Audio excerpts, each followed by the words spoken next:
કે ભાઈ હું આ રમેલ એક કરીશ મને નોકરી મળી જાય તો એક નોકરી મળી હોય એટલે શક્ય એટલા અંધશ્રદ્ધા તમારી 100% હોઈ શકે પણ અંધશ્રદ્ધામાંથી સમાજને બહાર કાઢવા માટેની ખૂબ જરૂર છે સમાજ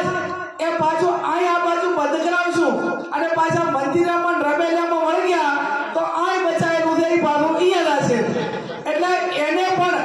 શક્ય હોય તો રોકવા માટેના પ્રયત્નો કરવા પડે કે મુકેશ અંબાણી કે ગૌતમ અદાણી કે આરે મોટા મોટા ઉદ્યોગપતિઓ હોય તો આપણે કોઈ કોઈને એમને તમે કોઈથી એમને અહીંયા રમેલ થઈ દે એવું કોઈ દાડો સાંભળ્યું છે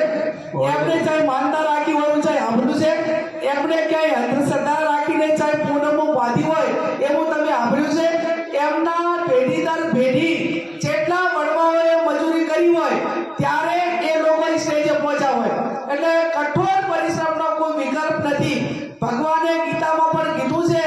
કે ભાઈ તું કર્મ કર ફળ મારે આપવાનું છે ધંધા રોજગારની તકલીફ હોય આર્થિક રીતે તો શેર સંબંધી કે ભાઈઓને એને કહેવું પડે અથવા તો કાંઈ નાના મોટી લોનની વ્યવસ્થા કરવી પડે બાકી બીજું કાંઈ આડા અવળું કાંઈ એકાબીજાના ઓલા કરવાથી કોઈ દાડો રાયગઢથી મેળ આવે